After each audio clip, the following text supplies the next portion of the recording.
এসেছে ইন্নাহু মিন সুলাইমানা ওয়া ইন্নাহু বিসমিল্লাহির রহমানির রহিম। ওই আলোচনা আমরা পরে আনব। গত শুক্রবারে আলোচনা হয়েছিল সুলাইমান আলাইহিস সালাম ইনশাআল্লাহ না বলে যখন বলছিলেন আমার সন্তানগুলাকে আমি আল্লাহর রাস্তায় জিহাদ করাবো, আমার সন্তানগুলো সুলাইমান আলাইহিস সালামের 100 বিবি, সবার ঘরে আমি যাব, সবার সাথে থাকবো, 100 বিবি ঘরে 100 সন্তান হবে, সবগুলাকে আল্লাহর রাস্তায় জিহাদ করাবো, ইবাদত করাবো। তবে ইনশাআল্লাহ বলে নাই আল্লাহ রাব্বুল আলামিন 100 বিবির কাছে গেছেন, রাত্রে থাকছেন, দিনে থাকছেন, একজনের ঘরেও কোনো সন্তান হয় নাই। বিপুল চিন্তা পেরেছেন, 100 বিবির ঘরে গেলেন, একজনের ঘরে সন্তান হলো না, 99 জন বিবির কাছে গেলাম, সন্তান হলো না, 100 নম্বর বিবি যার ঘরে একটা সন্তান হয়েছিল আল্লাহ রাব্বুল আলামিন সূরাতুল সওয়াদে তার আলোচনা দিয়ে হাতও ছিল না, পাও ছিল না, অর্থ সন্তান, এটা দিয়ে ভবিষ্যতে নবী ইবাদত বা জিহাদ করার মতো সন্তান না, আল্লাহ কইতে করেছিল। ওই আয়াতের দ্বিতীয় ব্যাখ্যা তোর ছেলেগুলো কোরআন থেকে আমি সংগ্রহিত করেছি। সুলাইমান আলাইহিস সালাম তো পরীক্ষা দিলেন ইনশাআল্লাহ না বলার কারণে। আল্লাহ রাব্বুল আলামিন আমাদের নবীকে সূরাতুল কাহফের 33 34 নং আয়াতে 23 24 নং আয়াতের মধ্যে এসেছে আমাদের নবীজি ইনশাআল্লাহ একবার না বলার কারণে 15 দিন পর্যন্ত জিবরিল আলাইহিস সালাম ওহী আসেন। এই আয়াত আল্লাহ সুবহানাহু ওয়া তাআলা সূরাতুল কাহফে নাযিল করেছেন। ওয়ালা তাকুলান্না লিশাইইন ইন্নী ফাইলুন যালিকা গাদা ইল্লা আন ইয়াশা আল্লাহ। হে নবী, আপনি কখনো হারগিজ কখনো না নেভার কখনো সামনে কোনো কথা বললে, আগামী দিনের কোনো কথা বললে ইনশাআল্লাহ ছাড়া বলবেন না। ইনশাআল্লাহ ছাড়া যদি আগামী দিনের কোনো কথা বলে ওই কথা গ্রান্টার না, কবুল হবে না, আমি আল্লাহ দেব না। নবীজির কাছে ইহুদিদের একটা জামাত আইছে, এই আয়াতের শানে নজর। নবীজির কাছে ইহুদিদের একটা জামাত কই, এ নবী, তুমি যে আসলে নবী কিনা, তুমি আসলে মুহাম্মদ কিনা, তুমি আসলে আল্লাহ তোমাকে পাড়াই কিনা, তোমার সুখ পরীক্ষা আমরা করবো, কই করতে পারেন? ও বলেন দেখি। ইয়াসআলুনাকা আনির রূহ, রূহ সম্পর্কে প্রশ্ন করলাম, রূহ এই জিনিসটা কি? নবী মুহাম্মদ রাসূলুল্লাহ সাল্লাল্লাহু আলাইহি ওয়াসাল্লাম কয়, এই মুহূর্তে আমার ব্রেনের মধ্যে এটার জবাবটা নাই, আগামী দিন জবাবটা দিব, আপনারা আগামী দিন আইসেন। ইহুদির জামাতের আবার প্রশ্ন করলেন, হে নবী, যুলকারনাইন সম্পর্কে আপনি জানেন কি? যুলকারনাইন কি আসলে নবী? যুলকারনাইন সম্পর্কে আপনার কাছে বিস্তারিত জানতে চাই। নবীজি বললেন, এটা আমার মাথার জেহানের মতো বর্তমানে নাই, আগামী দিন আইসে যুলকারনাইন সম্পর্কে আপনাদেরকে বলে দেব। তৃতীয় নম্বরে ইহুদির জামাতরা নবীজিকে ডাকতে বলে, মুহাম্মদ বলেন দেখি আসহাবে কাহাফ, আসহাবে কাহাফ সম্পর্কে আপনি জানেন কিনা? সূরাতুল কাহফের মধ্যে বর্ণনা এসেছে 15 পারায়, সূরাতুল কাহফের মধ্যে বর্ণনা এসেছে। নবীজি তৃতীয় নম্বর প্রশ্ন করছে, আসহাবে কাহফ সম্পর্কে আপনি জানেন কিনা বলেন। নবীজি বলেন, নবীজির জমানার আরো হাজার হাজার বছর আগের ঘটনা, যুলকারনাইনের ঘটনা আগে, আসহাবে কাহফের ঘটনা আগে, এগুলো এখনো কোরআন নাযিল হয় নাই, নবীকে আল্লাহ তৌফিক জানান নাই। তো নবীজি বলেন আগামী দিন বলবো, ইনশাআল্লাহ বলেন। আগামী দিন আবার ওই ইহুদি জামাতেরা আসতে আইসাবে, মুহাম্মদ গতকাল তো 3টা প্রশ্ন করে গিয়েছিলাম, আপনি বলছিলেন আজকে জবাব দেবেন, বলেন। নবীজির মাথার জেহানে নাই, অপেক্ষায় আছেন আল্লাহ জিবরিল আইনা, জিবরিলকে পাঠায় বইলাতে জানায় দেয়, কিন্তু জিবরিল আসে না। ওই দিনের ইহুদিরা সমালোচনা করতেছে, মুহাম্মদ আসলে নবী না। গতকাল প্রশ্ন করলাম, আর জবাব দিব বললো, আজকে গেলাম আগামী দিনে আসেন। এখন আমি প্রশ্নটা উত্তরটা স্টাডি করে হল করতে পারি নাই, জোগাড় করতে পারি নাই, আগামী দিনে আসেন। তৃতীয় দিন গেছেন, তৃতীয় দিন যাওয়ার পরে ইহুদির জামাতেরা আবার বৈশাখ করে গত 2 দিন ফেরত দিলাম, মুহাম্মদ আপনি রূহ কাহাকে বলে, রূহ এটা কি? এটার জবাব দিলেন না। যুলকারনাইন এটা কি? যুলকারনাইন কি নবী ছিল কি ছিল না এই সম্পর্কে জানতে চাইলাম, জবাব দিলেন না। আসহাবে কাহফের ঘটনা সম্পর্কে জানতে ছিলাম, এও জানাইলেন না। আগামী দিন করতে করতে 2 দিন কাটাইলেন, আজকে 3 দিন। আজকে সিদ্ধান্ত নেন যদি জানাইতে পারেন দইয়া দিব নবী, জানাইতে না পারলে আমরা এলাকায় ঘোষণা করব মুহাম্মদ আসলে নবী না, আল্লাহর লগে সম্পর্ক নাই। নবীজি পেরেশান চেহারা পাইয়া কাম করতেছে, জিবরিল আসে না, আল্লাহ জানায়ও না। 3 দিন চলে গেছে, যাইতে যাইতে 15 দিন পর্যন্ত, 14 দিন পর্যন্ত ওহী আসে, জিবরিল আসে না। বিপুল পেরেশান, আল্লাহ পাক আমাকে নবী বানাইলো, আল্লাহ পাক আমাকে জিবরিলের মাধ্যমে জানাইলো, কিন্তু কঠিন 3টা প্রশ্ন ইহুদিরা আমার নবী হওয়া না হওয়া নিয়ে প্রশ্নের ব্যাপারে জানি। এই 3টা প্রশ্নের উত্তর আমিও জানি না, না দিতে পারলে ইহুদিরা আমার নবী হিসেবে মানবেও না। এখন মৃত্যু হিসেবে সবার কাছে সাক্ষাৎ হয়ে যাবো। এখন আল্লাহ এই করেন পুরো দিন করে আল্লাহ রাব্বুল আলামিন বলতেছেন, ওয়ালা তাকুলান্না লিশাইইন ইন্নী ফাইলুন ذلك غدا إلا أن يشاء الله। হে নবী, কখনো আপনি ভবিষ্যতের কোনো কথা বললে ইনশাআল্লাহ ছাড়া বলবেন না। ইনশাআল্লাহ ছাড়া বললে বিপদের মধ্যে আমি আল্লাহর পক্ষ থেকে রহমত, বরকত, সাকিনা আসবে না, কথাটা ঠিক থাকবে না। এই জন্য সুলাইমান আলাইহিস সালাম 100 বিবির কাছে যাবেন, ধারণা করতে নিয়োগ করতে 100 বিবির কাছে গেলে 100 বিবির করে 100 সন্তান হবে, সবটি আল্লাহর রাস্তায় জিহাদ করানো, ইবাদত করানো। কিন্তু 100 বিবির করে একাধিক রাত করে থাকছে, কারোর ঘরে সন্তান আসে নাই, কারণটা ছিল ইনশাআল্লাহ বলে নাই। এর হাদিস নবীজি সুলাইমান আলাইহিস সালামের জন্মদিনের কথা বুঝাইতেছি। আমরা বলবো ভবিষ্যতে কোনো কথা বলতে হলে আমরা ইনশাআল্লাহ অবশ্যই মাস্ট বি বলবো যে ইনশাআল্লাহ আগামী দিন টাকাটা দিয়ে দেবো, ইনশাআল্লাহ আগামী দিন শ্বশুর বাড়ি যাবো, ইনশাআল্লাহ আগামী দিন মাঠে যাবো, হাটে যাবো, কাটে যাবো, ইনশাআল্লাহ ছাড়া কোনো শব্দ ভবিষ্যতে সিদ্ধান্ত দেব না। এমন দিনে ঘটনা ঘটে গেলে ইনশাআল্লাহ বলবেন ওই যে কোনো কিনতে যে ঘটনার মধ্যে একটা ঘটনা, ওইটা আবার কোরআন হাদিস আসে। এখন যেটা বললাম তফসিরে আসছে, কোরআনে আসছে। আর এটা এখন যেটা বলতেছে উদাহরণ, এটা কোনো কিতাবে আসে না, এটা উদাহরণ আর কি। গরু কিনতে যাবে, মনে করেন কুরবানির গরু 1 লক্ষ টাকা পকেটে রয়েছে, আশেপাশে যারা জিজ্ঞাসা কোথায় দেবেন, হাটে যাবো গরু কিনবো, ইনশাআল্লাহ বলে নেই। গরু বাজারে এসে ওই দেবেন, বাজারে যাবো গরু কিনবো, এতবার জিজ্ঞাসা করে নাই। কারণ পকেটে গরম 1 লক্ষ টাকার একটা বান্ডেল, পকেটে গরম টাকার বান্ডেল থাকে, কথার বাঁধভঙ্গি অন্যরকম। যারা বড় টাকা পয়সা যাদের কথার বাঁধভঙ্গি অন্যরকম না, ভাষা অন্যরকম। আর গরিব বসা হয় না, তাদের ভাষাভঙ্গি অন্যরকম। যারা দুপুরবেলা গরুর মাংস দিয়া বিরিয়ানি পোলা খাইতেন, তাদের লোকে কথা বলে দিকেন একরকম।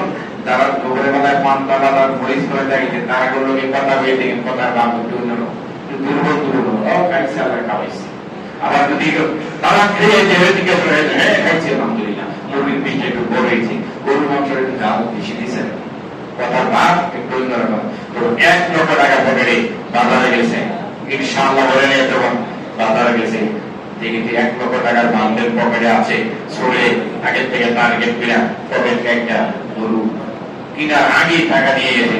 এবার গরু দেখা দরাদরি করে 1 লক্ষ টাকা দিয়ে গরু ঠিক করছে, গরু ঠিক করে দিবে, পকেটে হাত দিতে টাকার বান্ডেল 1 টাকা দিবে, এখন থেকে টাকা 1 টাকা ওখানে পকেট ছিল। এখন গরুওয়ালা বলতেছে টাকাটা তাড়াতাড়ি কেন, ইনশাআল্লাহ টাকা নিয়েছিলাম পকেটে, ইনশাআল্লাহ বাজারও ছিলাম, ইনশাআল্লাহ গরু ঠিক করেছিলাম, ইনশাআল্লাহ পকেটে হাত দিয়েছি, ইনশাআল্লাহ টাকা নাই। গরুওয়ালা এখন 1 লাখ ইনশাআল্লাহ বলে কাম হইল না।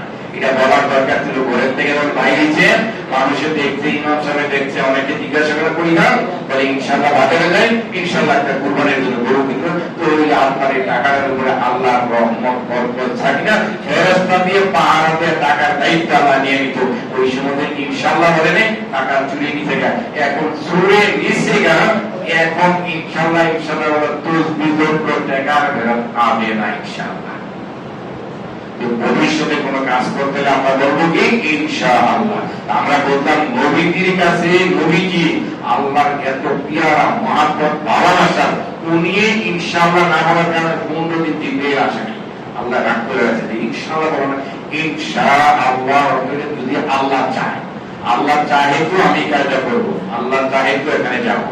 আল্লাহর উপর যেমন দায়িত্বটা দিয়ে দিবেন, আল্লাহ আপনার ব্যবস্থাপনা করাই দিবেন। আর নিজের উপরে যেমন দায়িত্বের হ্যাডেল রাখবেন, এটার উপরে আল্লাহর রহমত বরকত আসবে না, এই ইনশাআল্লাহ টাকা চলে যাবে না, ইনশাআল্লাহ কোনো কি হবে না।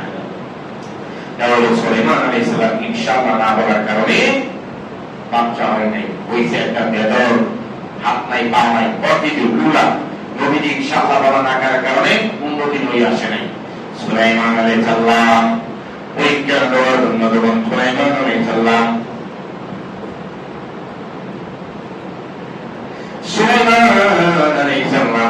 পরীক্ষা চলতে আল্লাহ কোরআনে জানিয়ে দিয়ে আমি সুলাইমান আলাইহিস সালামকে পরীক্ষা করলাম। ওয়ালাকাদ ফাতান্না সুলাইমানা ওয়া আলকাইনা আলা কুরসিহি জাসাদান সুম্মা আনাব। সূরাতুল জুমারের মধ্যে আল্লাহ জানিয়ে দিয়েছেন সুলাইমান আলাইহিস সালামকে আমি আল্লাহ পরীক্ষা করলাম, সন্তান দিলাম না, বেদর দিলাম, একটা হাত পা ছাড়া একটা অর্ধ শরীরওয়ালা একটা সন্তান দিলাম। সুলাইমান আলাইহিস সালাম পেরেশান হয়ে গেছে, 100 ডিগ্রি করে থাকবেন, একজনের সন্তান হলো না। মহাসমুদ্রের মাঝখানে একটা দ্বীপ আছে, ওই জায়গায় বাদশা আছে, তার নাম স্বাধীন। কোরআনের ভিতরে লেখা, ওই স্বাধীন বাদশার কাছে কেউ যাইতে পারে না, মহাসমুদ্র পাড়ি দিয়ে সমুদ্রের মাঝখানে দ্বীপ। কিন্তু সুলাইমান আলাইহিস সালামকে আল্লাহ একটা সিংহাসন তত্ত্ব দিয়েছে, ওইটা ওই আংটি দিয়ে যদি এভাবে ইশারা করে এভাবে চলে যায়, এটা বলে আওয়াজ করে তত্ত্বে সুলাইমান মোরা সেই মুসলমান, বিনা বলে হয় চরণ তত্ত্বে সুলাইমান মোরা সেই মুসলমান। সুলাইমান আলাইহিস সালাম আংটি দিয়ে ইশারা করলে তত্ত্বটা হাওয়ার উপরে চলে যেত। সিদ্ধান্ত নিলেন এই এলাকায় আর থাকবো না, 100 বিবি আমার এলাকায়, 100 বিবির কাছে গেলাম, কারোই সন্তান হলো না। ওই দ্বীপের মধ্যে চলে যাই, ওখানে বাদশা স্বাধীন আছে, স্বাধীন, ওই স্বাধীন বাদশার কাছে সুলাইমান নবী গেছে। স্বাধীন বাদশা প্রথম কথা দুইটা, হয় তিনার মেয়ে স্বাধীন বাদশার মেয়ে, দ্বিতীয় ব্যাখ্যা হলো স্বাধীন বাদশার মেয়ে না, স্বাধীন বাদশাহ যুদ্ধ করে একটা সুন্দরী মেয়ে গনিমত হিসাবে পেয়েছে, যার নাম জুরায়দা, যার নাম জুরাদা, জুরায়দা না, বাদশাহ হারুনের স্ত্রীর নাম জুরায়দা, জুরাদা। জুরাদা মেয়েকে বাদশাহ স্বাধীন সুলাইমান আলাইহিস সালামের কাছে বিয়ে দেওয়ার সিদ্ধান্ত নিয়েছেন। 100 বিবি ধরে গেছে, সন্তান হয় না, সুন্দরী রূপসী এই জুরাদাকে তোমার কাছে বিয়ে দিলাম, তুমি সুলাইমান বিয়ে করো। জুরাদাকে বিয়ে করছে, এমন বিশ্বাস জুরাদাকে সুলাইমান আলাইহিস সালাম করতেছে। নিজের আংটির মধ্যে যেটার মধ্যে ইসমে আদম লেখা, সুলাইমান আলাইহিস সালামের হাতের মধ্যে যে আংটি ছিল এটার মধ্যে ইসমে আদম লেখা, এটাকে বাথরুমে তার নিয়ে যাওয়া নিষেধ। ইদানিং কালে দেখলাম তাদেরকে আমি নিন্দা জানাই, যেহেতু ইউটিউবে আলোচনাটা যাবে, হিজাবের মধ্যে এখানে লেখা আছে সোনালী কালারের সুতা দিয়ে মাশা আল্লাহ, মহিলাদের হিজাবের মধ্যে দেখতেছেন মাশা আল্লাহ বা ইনশা আল্লাহ, নাউযুবিল্লাহ, এটা কোনো লক্ষণ না। টুপির মধ্যে মাশা আল্লাহ, আল্লাহু আকবার, আলী রাদিয়াল্লাহু তাআলা আনহু, মুহাম্মদ, হুসাইন, এটি লেখা শিরকি কুফরি না, এটা হলো শিয়াদের কারবার। কিন্তু মুসলমানরা এটা করছে, এখানে মহিলাদের হিজাবের মধ্যে মাশা আল্লাহ লেখা আছে, 5 জিনিস নিয়ে এস্তেঞ্জা যাওয়া নিষেধ, 6 জিনিস নিয়ে এস্তেঞ্জা যাওয়া, বাথরুমে 6 জিনিস নিয়ে যাওয়া, আল্লাহর নাম, নবীজির নাম, কোরআনের আয়াত, লিখিত বা অঙ্কিত, আপনার আংটির উপরে, তাবিজের উপরে, রুমালে অথবা টুপিতে অথবা হিজাবে যদি আল্লাহ নাম লেখা থাকে, নবীজি মুহাম্মদ সাল্লাল্লাহু আলাইহি ওয়াসাল্লাম লেখা থাকে, ওই লেখা কাপড়টা নিয়ে, লেখা আংটিটা নিয়ে বাথরুমে যাওয়া নিষেধ। এখানে আল্লাহর নামটাকে আপনি বেয়াদবি করতেছেন। এমনকি আরেকটা মশলা বলে দিন, আপনারা অনেকে লিফলেটে বিজেপি কার্ডে বিসমিল্লাহির রহমানির রহিম লিখে মনে করেন ভালো নিয়ম না, এই লিফলেটে এবং বিজেপি কার্ডে যেগুলা রাস্তায় পড়ে থাকবে, যেগুলোতে ফান বানাই দিল, যেগুলোতে মিটাই দেখবো, এরকম লিফলেটের মধ্যে আপনি বিসমিল্লাহির রহমানির রহিম লিখে দিলেন, এটা একসময় রাস্তায় পড়ে রয়েছে লিফলেট, মানুষে পড়াইতেছে, ঘোড়ায় পড়াইতেছে, গরু লাগাইতেছে, এটা আপনি আল্লাহর নামটাকে বেয়াদবি দিলেন, গুনাহ হইল। এতে এই হিজাবের মধ্যে বিসমিল্লাহ বা মাশাআল্লাহ, ইনশাআল্লাহ এটা নিয়ে বাথরুমে যাওয়া যাবে না। মহিলার দিকটা পরে পাবলিক টয়লেটে বিভিন্ন জায়গায় দেখতে হলে বোরকা সহ বাথরুমে যায়, এখানে লেখা মাশাআল্লাহ, সম্পূর্ণ জায়েজ নেই, না জায়েজ। আর টুপির মধ্যে পাগড়ির মধ্যে ইয়া আলী, ইয়া হাসান, ইয়া হোসেন, ইয়া ফাতেমা লেখা রাখা, এটা শিয়াদের আলামত। আপনারা জানেন গত সপ্তাহে ইরানের যে ডক্টর ইব্রাহিম রাইসি ইন্তেকাল করেছেন, এটা নিয়ে সারা বাংলাদেশের পৃথিবীতে আলোচনার সৃষ্টি হয়েছে। ওরা হচ্ছে শিয়া। শিয়ার মধ্যে কয়েকটি প্রকার আছে। মুসলমানদের ভিতরে এর সুন্নি, হে আক্রোশী, হে মাইকবান্দারে, হে সুবিচি, এদের আকীদার মধ্যে বেশ কম, এই বুদ্ধাবুদের আকীদার মধ্যে বেশ কম, তারপরে মাইকবান্দারের আকীদার মধ্যে বেশ কম। মানে মুসলমানদের ভিতরে অনেকটি ফেরকা রয়েছে, শিয়াদের ভিতরে অনেকটি ফেরকা রয়েছে। শিয়াদের ভিতরে সর্বনিম্ন নিকৃষ্ট ফেরকা কিন্তু ওইটা যারা আলী রাদিয়াল্লাহু তাআলা কে, হুসাইন রাদিয়াল্লাহু তাআলা কে, হাসান রাদিয়াল্লাহু তাআলা কে আবু বকর, ওসমান, আলী থেকে বেশি প্রাধান্য দেয়, তারা কাফের। শিয়াদের মধ্যে ওরা কাফের, তারা তাদের আকীদারা, এই আকীদার কারণে কাফের। বাকি ইসলাম, মুসলমান, নামাজ, রোজা সবগুলা প্রায় ঠিক আছে। তারা এই আকীদা পোষণ করে দেয়। রাসূলের পরে এক নম্বর খলিফা হওয়ার দাবি হইল আলী, কারণ আলী হইল একদিকটা মেয়ের জামাই, আরেকদিকে রাসূলের শাস্ত্র ভাই। তা আলীকে প্রথম খলিফা না দিয়া প্রথম তিন খলিফা আবু বকর, ওসমান এবং ওমরের ষড়যন্ত্র করে প্রথম খলিফাটা আবু বকর দিয়েছে, দ্বিতীয় খলিফাটা ওমরের দিয়েছে, তৃতীয় খলিফাটা ওসমানের দিয়েছে, চতুর্থ নম্বরে গিয়ে আলীর দিয়েছে। অথচ আলী প্রথম দাবি দেয়। এই যে সাহাবীদের উপরে একটা তুহমত হয়েছে, এরা এই আকীদা পোষণ করার কারণে তারা কাফের। শিয়াদের ভিতরে সবাই কাফের না, শিয়াদের ভিতরে অনেকটি ফরক রয়েছে।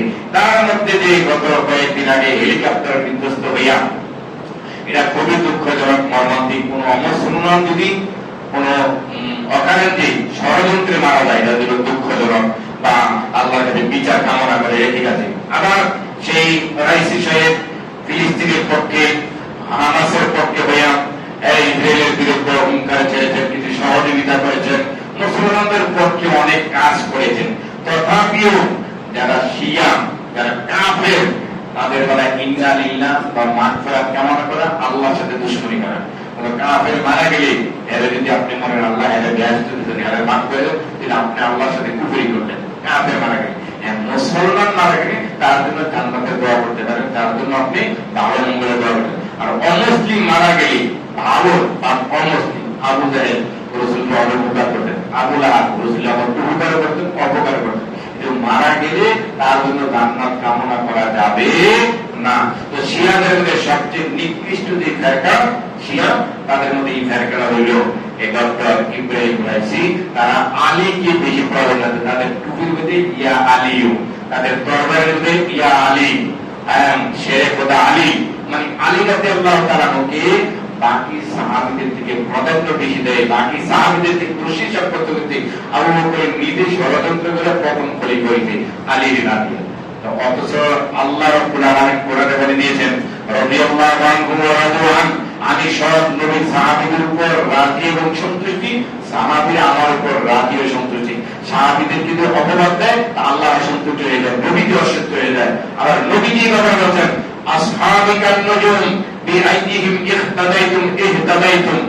আমার এক একটা সাহাবী, যে সাহাবী হয়ে গেছে, সাহাবীর সঙ্গে আমরা যদি সাহাবীকে আগে বলে যে ঈমান অবস্থায় নবীকে দেখছে, আবার ঈমান অবস্থায় দুনিয়া থেকে চলে গেছে সাহাবী, ওই সাহাবীর ব্যাপারে নবীজির স্পষ্ট বক্তব্য হলো, আমার একটা সাহাবী আসমানের নক্ষত্র, তারার মতো, সূর্যের মতো, চন্দ্রের মতো।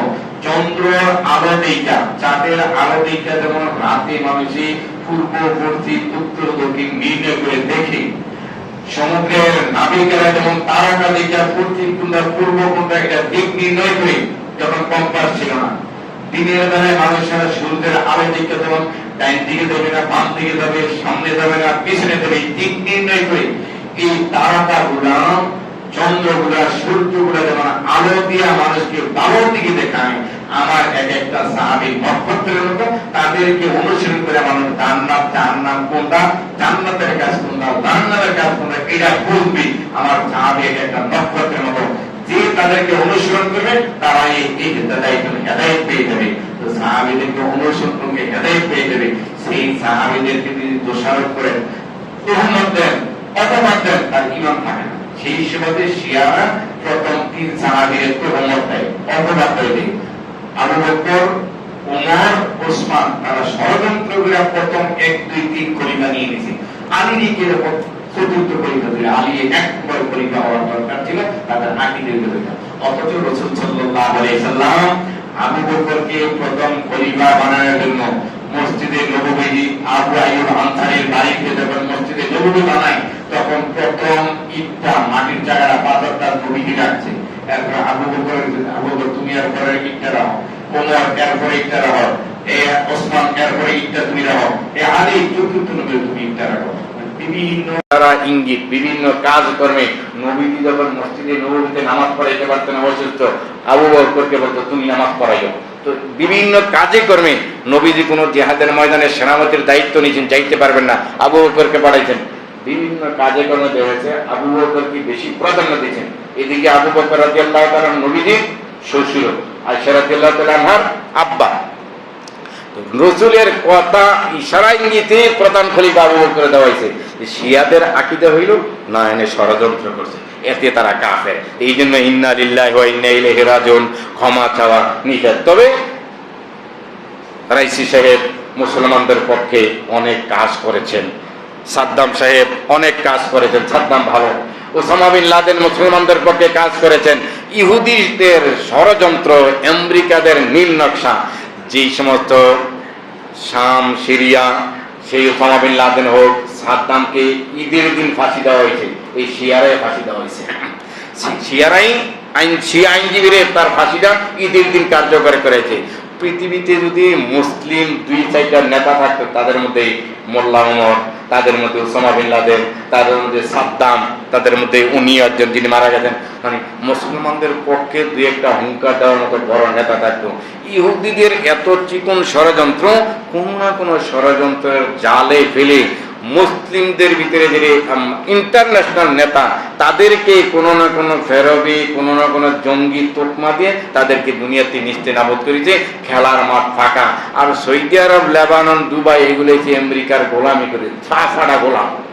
এরা বাংলাদেশের মতো মুসলমানদের পুরা দেশ ইন্ডিয়া নষ্ট করলে সৌদি আরব থেকে বাদশায় বলবে না যে তোমরা আর হামলা করিও না, বড়দের একটা নিন্দা জ্ঞাপন করবে। কিন্তু বিশ্বের ভিতরে যারা মাথা চারা দিলে, সেই ওসামা বিন লাদেন সেই টুইন টাওয়ার যখন হামলা করেছে, মাত্র ইন্টারনেটের ভিতরে একটা লেখা ছেড়েছে, নেটের ভিতরে একটা লেখা ছেড়েছে, এই জর্জ ডব্লিউ বুশ আগামী 24 ঘন্টার ভিতরে আফগানিস্তান থেকে যদি তোমার সবগুলো আমেরিকান সৈন্য প্রত্যাহার না করো, টুইন টাওয়ারের ভিতরে যেভাবে হামলা করেছি, আবার হোয়াইট হাউসে তোমার ওয়াশিংটনে আগামী 24 ঘন্টার ভিতরে আমার একটা হামলার প্রস্তুতি গ্রহণ করো। সেই জর্জ ডব্লিউ বুশ তার নিরাপত্তা কর্মী 100 সহ আসমানের ভিতরে প্রায় কত হাজার ফিট জানি গিয়ে 3 ঘন্টা অবস্থান করছে ডোরে, শুধু ইন্টারনেটে একটা লেখা ছেড়ে দিছি। এমন ডর পাইতো, ভয় পাইতো, কয়েক গ্লাস শুধু পানি খাইছে, বলছে কলিজা শুকাই যাইতেছে, আমার আর বাঁচানোর কোনো ব্যবস্থা নাই। নিরাপত্তা বাহিনী যা একবার নিরাপত্তানে আসমানে হেলিকপ্টার, বিমান দিয়ে নিরাপত্তানে কয়েক ঘন্টা থাকার পর নিচ থেকে আইন শৃঙ্খলা বাহিনী নিরাপত্তার একটা ব্যবস্থা হয়েছে, যে নিরাপত্তা আছে, আপনি নামতে পারেন, এরপরে নামছে। তো এমন মুসলিম নেতাগুলাকে কোনো না কোনো ষড়যন্ত্র জালে ফেলে নিস্তেনাবুদ করে দিয়েছে। এই জন্য মুসলমান ইন্টারন্যাশনাল ভাবে মুসলিম নেতাহীন, মুসলিম কোনো এমন নেতা নাই। আল্লাহ রাব্বুল আলামিন মুসলমানদের ভিতরে এমন নেতা গজিয়ে দেন, যাদের একটা হুঙ্কারের কারণে ইহুদি, খ্রিস্টান, নাসারা, সূর্য পূজারক, মূর্তি পূজারক, যারা হচ্ছে পৃথিবীর বারাকিয়া, মুসলমানের হচ্ছে পৃথিবীর বাড়িওয়ালা। মানে আল্লাহ মুসলমানদের কারণে, আল্লাহওয়ালাদের কারণে পৃথিবী টিকাই রাখছে, না হলে পৃথিবী ধ্বংস করে দিত, কিয়ামত হয়ে যেত। বাড়িওয়ালাদেরকে বারাটিয়ারা হুমকি ধমকি দিচ্ছে। আগে গরুয়ের লেজ লাগতো, এখন লেজে গরু লাগে, এমন হয়ে গেছে। আল্লাহ হেফাজত করুক, জোরে বলি আমিন। প্রাণের ভাইয়ের আমার, স্বাধীন বাদশার কাছে যখন এই মেয়ে দিয়ে দিল জোরাদার নবী দিয়ে সুলাইমান আলাইহিস সালামের হাতের যে আংটি ইসমে আজম লেখা, এটা নিয়ে বাথরুমে যাওয়া নিষেধ। তো জোরায়দার কাছে সুলাইমান আলাইহিস সালাম বাথরুমে গেলে বিবি জোরায়দা, স্বাধীনের মেয়ে, স্বাধীন বাদশার মেয়ে জোরাদা, সুলাইমান আলাইহিস সালামের বিবি, তার হাতে আংটি দিয়ে রাখতো, নাও তুমি আংটি দিয়ে দাঁড়াও, আমি বাথরুমে যাই। কারণ এই আংটির মধ্যে আল্লাহ ইসমে আজম লেখা আছে, এটা নিয়ে বাথরুমে যাওয়া নিষেধ। ফাঁকে আমরা মাসালা বলে ফেললাম, 6 জিনিস নিয়ে ইস্তেঞ্জায় যাওয়া নিষেধ। আল্লাহর নাম, নবীজির নাম, কোরআনের আয়াত, হাদিসের টুকরা লিখিত বা অঙ্কিত। টুপিতে, তাবিজের উপরে, রুমালে, পাগড়িতে, বোরকা ইত্যাদি মাশাআল্লাহ, ইনশাআল্লাহ, মোহাম্মদ, আলী এই জাতীয় নাম লেখা থাকলে ওই টুপিটা নিয়ে বাথরুমে যাওয়া নিষেধ। এমনকি বন্ড পীরেরও এই কাজটা করছে, টুপির মধ্যে অঙ্কন করে ইয়া আলিউ, ইয়া হাসান, ইয়া হোসাইন কিছু মনে করছে, আরে অনেক কিছু না, এটাকে বন্ডামি। এনে যে আপনার নামটা লেখেন, এই টুপি মাথায় দিয়ে তো বাথরুমে যাওয়ার সুন্নাত। এই টুপির মধ্যে যে আলীর নাম লেখা, হোসাইনের নাম না লেখা, নবীজির নাম লেখা, তা আপনি একটা নাপাক জায়গার ভিতরে নবীজির নাম ডালেন, এটা বক্তের জায়গায় এনে নবীজির সাথে দুশ্মনী করে ফেললেন, উচিত না, এটা মাসালা। জোরায়দার কাছে যখন আংটি দিয়েছে প্রাণের ভাইরা আমার, জোরায়দা আংটি নিয়ে যখন দাঁড়াই আছে বাথরুমের বাইরে, সুলাইমান নবী বাথরুমের ভিতরে চলে গেছে। ইবলিস শয়তান একজন সুলাইমান আলাইহিস সালামের বেশ দইরাম শয়তান, সুলাইমান আলাইহিস সালামের একটা বেশ দইরা বিবি জোরায়দার কাছে এসে কয় আংটি দাও। বিবি জোরায়দা মনে করতে তাফসীরে নুরুল কোরআনী ঘটনা, বিবি জোরায়দা মনে করতে নবী আমার স্বামী নেন, আংটি নিয়ে আংটি নিয়ে নিয়েছেন সমুদ্রের দ্বীপ থেকে। আংটি নিয়ে সুলাইমান আলাইহিস সালামের এলাকায় সিংহাসনের কাছে আইসাম, সিংহাসনের কাছে আইসা যখন দাঁড়াইছে, ফেওদারা উদিন্না দিরা কই আমাদের সুলাইমান নবী আইসা গেছে। আসলে কিন্তু সুলাইমান আলাইহিস সালাম ওই দ্বীপের মধ্যে জোরায়দা বিবিরে দাঁড়া করাই দেয়া বাথরুমের মধ্যে আছে। বাথরুম থেকে অরিজিনাল বাইর হইয়া জোরায়দার কাছে সুলাইমান নবী আংটি চাইছে। ডাক দিয়া একটু আগে না আংটি নিয়ে গেলেন, আরে না আমি তো বাথরুমে ছিলাম, কই না আপনি তো একটু আগে নেন। সুলাইমান আলাইহিস সালামকে হইছে কাম, যেই দিনগুলারে দিয়ে আমি আংটি দিয়া তাবে বানাইয়া দিনগুলার দিয়া কাজ করাইতাম, কাজ করাবো, ওই দিনারে আমার বেশগুলা তোমার থেকে আংটি নিয়ে গেছে। হায় হায়, এখন আমার রাজত্ব চলে গেছে, এখন আমার সিংহাসন চলে গেছে, বাদশাহিত্ব চলে গেছে। আল্লাহ রাব্বুল আলামিন আংটির মধ্যে দেহ দৈত্য দানব পাখিগুলোকে তাবে করার, অনুসারী করার ক্ষমতা আংটির মধ্যে, ইসমে আজমের মধ্যে দিয়েছিল। লম্বা ঘটনা প্রাণী ভাইরা। আমরা আরো 1-2 জুমা সুলাইমান আলাইহিস সালাম, রানী বিলকিস যেই পাখিটা জান্নাতে যাবে, হুদহুদ পাখি, কোরআনে যার আলোচনা এসেছে, ওইটা নিয়ে আরো 1-2 জুমা আলোচনা হবে। তারপর আমরা হজের আলোচনা গত সপ্তাহে, আগের সপ্তাহে করেছি, তারপর আমরা কুরবানির আলোচনা করব। তা আজকের এই বিষয় থেকে আমার এতটুকু বললাম, ভবিষ্যতে কোনো কথা বলার আগে ইনশাআল্লাহ বলাই লাগবে, এটি আজকের সবক। ভবিষ্যতে কোনো কথা বলা, নবীরাও ইনশাআল্লাহ বলা সারা থাকতে পারে নাই, নবীরাও ইনশাআল্লাহ বলছেন। সম্মানিত হাজিরিন, আপনারা গত সপ্তাহে, এর আগের সপ্তাহে সুন্দর, গত সপ্তাহে যে ওয়াদা দিয়েছিলেন, আমি শুনি খুব চমৎকার হয়ে গিয়েছিলাম যে মসজিদের সামনে কবরস্থানের জন্য বালু বরাদ করা হবে। আপনারা চমৎকার ভাবে সারা দিয়েছিলেন, আপনাদেরকে প্রাণ দ্বারা মোবারকবাদ, অভিনন্দন জানাই। যে অভাবের দিনেও আপনারা যেভাবে সারা দিয়ে